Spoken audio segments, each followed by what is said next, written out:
జై వీరబ్రహ్మ జై గోవిందమాంబ జై. నేను మీ కృష్ణమాచార్య శ్రీ బ్రహ్మపదం.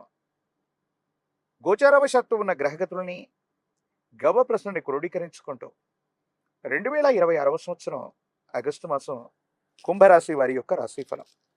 శివాయ బ్రహ్మణే నమ. వీరబ్రహ్మేంద్ర స్వామినే నమో నమ. జై వీరబ్రహ్మ జై గోవిందమాంబ జై. వచ్చినటువంటి ఫలితం 4. ఇది రాహు సంబంధమైనటువంటి ఫలితం. కొన్ని సందర్భాల్లో అనాలోచితమైనటువంటి నిర్ణయాల వల్ల మానసికమైనటువంటి ప్రశాంతతని మీరు కోల్పోయేటువంటి అవకాశం. అంటే వృత్తి, ఉద్యోగం, వ్యాపార సంబంధమైనటువంటి అంశాలు ఇవన్నీ కూడా చాలా అనుకూలంగా ఉన్నాయి. దాంట్లో ఎటువంటి సందేహం కూడా లేదు. కానీ కొన్ని విషయాల్లో మాత్రం మీరు తీసుకునేటువంటి నిర్ణయాలు అనాలోచితంగా తీసుకోవటం వల్ల కొన్ని చిన్న చిన్న ఇబ్బందులు, మానసికమైనటువంటి ప్రశాంతత కోల్పోవటం ఇవి జరిగేటువంటి అవకాశం ఉంది. ప్రత్యేకించి మీ యొక్క జీవన శైలి అంటే నిద్ర, ఆహారం, ఆరోగ్యం గురించి పట్టించుకోకపోవటం వల్ల దంత సంబంధమైన, కంటికి సంబంధించిన, జీర్ణ వ్యవస్థలకు సంబంధించినటువంటి కొన్ని ఆరోగ్య సమస్యలు మిమ్మల్ని ఇబ్బంది పెట్టే అవకాశం ఉంటుంది. కాబట్టి వీటి పట్ల మీరు కొంత జాగ్రత్తగా ఉండాలి. ప్రత్యేకించి విశేషవంతమైనటువంటి పరిస్థితుల్లో ఈ రాశి జాతకుల యొక్క దైనందిన జీవితంలో చాలా ప్రయోజనాలను మీరు పొందుతూ ఉంటారు. ఒక్కసారిగా భగవంతుడు కాలం కొన్ని అద్భుతమైనటువంటి స్థితిగతుల వల్ల మీరు చేసే కొన్ని ప్రయత్నాలు సఫలీకృతమై సానుకూలవంతమైనటువంటి స్థితిగతుల్లోకి మీరు వెళతారు. చాలా ఉన్నతమైనటువంటి పరిస్థితుల్ని, ఉన్నతమైనటువంటి అవకాశాలని చేజెక్కించుకోగలుగుతారంటంలో ఎటువంటి సందేహం లేదు. బ్యాంక్ బ్యాలెన్స్ పెరుగుతుంది. ఆర్థిక సమస్యలు తగ్గుముఖం పడుతూ ఉంటాయి. ఏ ఒక్క వ్యక్తికి రుణగ్రస్తుడిగా లేని జీవన విధానం కావడానికి మీరు చేసే ప్రయత్నాలు కూడా సఫలీకృతం అవుతూ ఉంటాయి. ఇవన్నీ బాగానే ఉన్నాయి, కానీ జాగ్రత్త వహించవలసినటువంటి అంశం ఒకటి ఉంది. కొంతమంది వ్యక్తులకు మనం సహాయం చేయబోయి, అది మాట సహాయం అవ్వచ్చు, ఆర్థిక సహాయం అవ్వచ్చు, లేదా మరేదైనా కూడా కావచ్చు. కొన్ని రకాలైనటువంటి చట్టపరమైన అంశాలు, న్యాయపరమైనటువంటి వ్యవస్థలకు సంబంధించినటువంటి చిక్కుల్లో మనం పడే అవకాశం ఉంది. దీని పట్ల తస్మాత్ జాగ్రత్త. దీనివల్ల కొన్ని ఇబ్బందుల్ని మీరు ఎదుర్కొంటూ ఉంటారు. కొన్ని మానసికమైనటువంటి సంఘర్షణల్ని మీరు పొందుతారు. ఏం చేయాలో అర్థం కాక, ఏమవుతుందో తెలియక, సంఘర్షణతో కూడిన జీవన విధానం ఏదైతే ఉందో మిమ్మల్ని కొంత ఇబ్బంది పెట్టేటువంటి అవకాశం ఉంది. వీటి పట్ల మీరు కొంత జాగ్రత్తగా ఉండవలసినదే. కొన్ని సందర్భాల్లో అనిపిస్తూ ఉంటుంది, చెయ్యని పొరపాటుకి మనం ఫలితాన్ని అనుభవిస్తున్నాం. మన ప్రమేయం లేకుండా కూడా కొన్ని ఇబ్బందులు జరుగుతున్నాయి. మన ప్రమేయం లేకుండా కొన్ని రకాలైనటువంటి స్థితిగతుల్లో మానసికమైనటువంటి సంఘర్షణ కలుగుతుంది అని అనుకుంటూ ఉంటాం. కొన్ని పరిస్థితులు అట్లాగా ఉంటూ ఉంటాయి.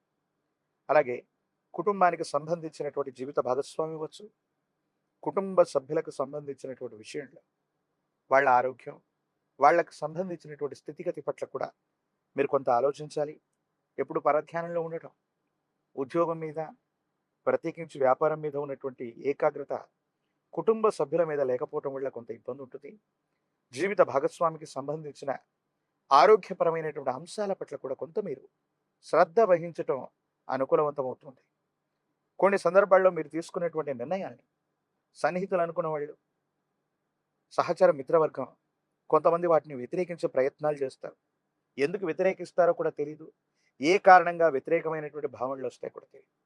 దీనికి మన ప్రధానమైనటువంటి కారణం నరఘోష, నరధిష్టి, నరపీడ మాత్రమే. కొన్ని సందర్భాల్లో మీరు తీసుకున్నటువంటి నిర్ణయాల్ని కొంతమంది వ్యక్తులు వ్యతిరేకించడానికి గల ప్రధానమైనటువంటి కారణం ఏదైనా ఉంది అంటే వాళ్ళకి నచ్చకపోవటం, నరఘోష, నరదిష్టి, నరపీడ కలగడం వల్లనే అవుతూ ఉంటుంది. ఆర్థికపరమైనటువంటి ప్రయోజనాలు బాగున్నాయి, డబ్బుకు సంబంధించినటువంటి ఇబ్బందులు తొలగిపోయి ఆర్థికపరమైనటువంటి ప్రయోజనాల్లో చాలా ఉన్నతమైనటువంటి స్థితిగతులకి మీరు వెళ్ళిపోతారంటంలో ఎటువంటి సందేహం కూడా లేదు. ఆరోగ్యపరమైనటువంటి అంశాల పట్ల మాత్రమే కొంత జాగ్రత్త వహించాలి. కుటుంబపరమైనటువంటి వ్యక్తులు అవ్వచ్చు, కుటుంబానికి సంబంధించినటువంటి కొంతమంది వ్యక్తులతో వాళ్ళకు సంబంధించినటువంటి సమయాన్ని వాళ్ళకి ఇవ్వటం, వాళ్ళతో సామరస్యంగా మనం ఉండేటువంటి ప్రయత్నాలు కొన్ని చేయటం యోగదాయకమైనటువంటి ఫలితాలకు కారణమవుతుంది. సమాజంలో అత్యున్నతమైనటువంటి అవకాశం కలిసి వచ్చి మీకు పేరు ప్రఖ్యాతలు, ధనం రావటానికి, మీరు వృద్ధిలోకి రావటానికి, మీ దైనందిన జీవితంలో ఎంతో కాలంగా ప్రయత్నం చేస్తున్నటువంటి ఒక ఉన్నతమైనటువంటి సముచిత స్థానంలోకి మీరు రావటానికి ఒక రకమైనటువంటి సువర్ణ అవకాశం కలిసి వస్తుంది. కానీ నిర్లక్ష్యం కారణంగానో, అపాత్రాధానం కారణంగానో, అనాలోచితంగానో తీసుకునే నిర్ణయాలు కొన్ని ఇబ్బందులకు కారణమవుతుంటాయి. అందుకే మధ్యవర్తిత్వ సంతకాలు పెడుతున్నటువంటి సందర్భంలో షూరిటీలు, గ్యారంటీలు కొంతమంది వ్యక్తులకు మధ్యవర్తిగా ఉంటూ వాళ్లకు సంబంధించినటువంటి సమస్య మొత్తాన్ని కూడా మన భుజస్కంధాల మీద వేసుకోవటం వల్ల కొన్ని ప్రత్యేకమైనటువంటి ఇబ్బందులు పొందేటువంటి అవకాశం ఉంది. తీక్షణమైనటువంటి ఏలినాటి శని కారణంగా అపార్థాలు, అపోహలు, అపనిందలు ఎప్పుడూ పొంచి ఉండేటువంటి అవకాశం ఉంది. కాబట్టి తస్మాత్ జాగ్రత్తగా ఉండటం చెప్పదగినటువంటి సూచన. రాజకీయపరమైనటువంటి రంగంలో ఉన్నటువంటి వాళ్ళకి యోగదాయకమైనటువంటి పదవులు లభిస్తూ ఉంటాయి. జనాకర్షణ కలిగినటువంటి పదవి లభిస్తుంది. విద్యార్థులకి యోగదాయకమైనటువంటి కాలం. నిరుద్యోగులకు ఉద్యోగం లభిస్తుంది. వివాహం కానటువంటి స్త్రీ పురుషులకి కళ్యాణ గడియలో లభించేటువంటి అవకాశం కనిపిస్తుంది. ఏది ఏమైనప్పటికీ కూడా ఈ తీక్షణమైనటువంటి ఏలినాటి శనిలో కూడా అద్భుతమైనటువంటి ప్రయోజనాన్ని పొందడానికి శం శనైశ్చరాయ నమః అన్నటువంటి మూలమంత్రాన్ని అనునిత్యం కూడా విశేషంగా జపిస్తూ ఉండటం, నువ్వుల నూనె, ప్రత్యేకించి విశేషవంతమైన నలుపు రంగులో ఉన్నటువంటి ద్రాక్ష, జ్యేష్ఠ సమేత శని భగవానుడి యొక్క విశేషవంతమైన మందిరం లేదా నవగ్రహాల్లో ఉన్నటువంటి శని భగవానుడికి శనివారం పూట అందజేసిన తైలాభిషేకం చేస్తూ ఉన్న శని బాధలు సత్వరంగా తొలగిపోతాయి. అనుకూలవంతమైన ప్రయోజనాల్ని మనం పొందుతాం. శని భగవానుడు కూడా ఈశ్వరతత్వాన్ని ఇచ్చినటువంటి కాలభైరవుడి యొక్క ఉపాసన మంచిది. కాలభైరవ రక్షణ ధరించిన, కాలభైరవ అష్టకాన్ని చదువుకుంటూ ఉన్న యోగదాయకమైన ఫలితాన్ని తప్పకుండా మీరు పొందే అవకాశం కనిపిస్తుంది. ప్రత్యేకించి అనునిత్యం మీరు స్నానం చేసేటువంటి నీటిలో తంత్రమాల చూర్ణాన్ని కలిపి అనునిత్యం కూడా స్నానం చేయటం వల్ల చాలా అద్భుతమైనటువంటి ప్రయోజనాల్ని మీరు పొందేటువంటి అవకాశం కనిపిస్తుంది.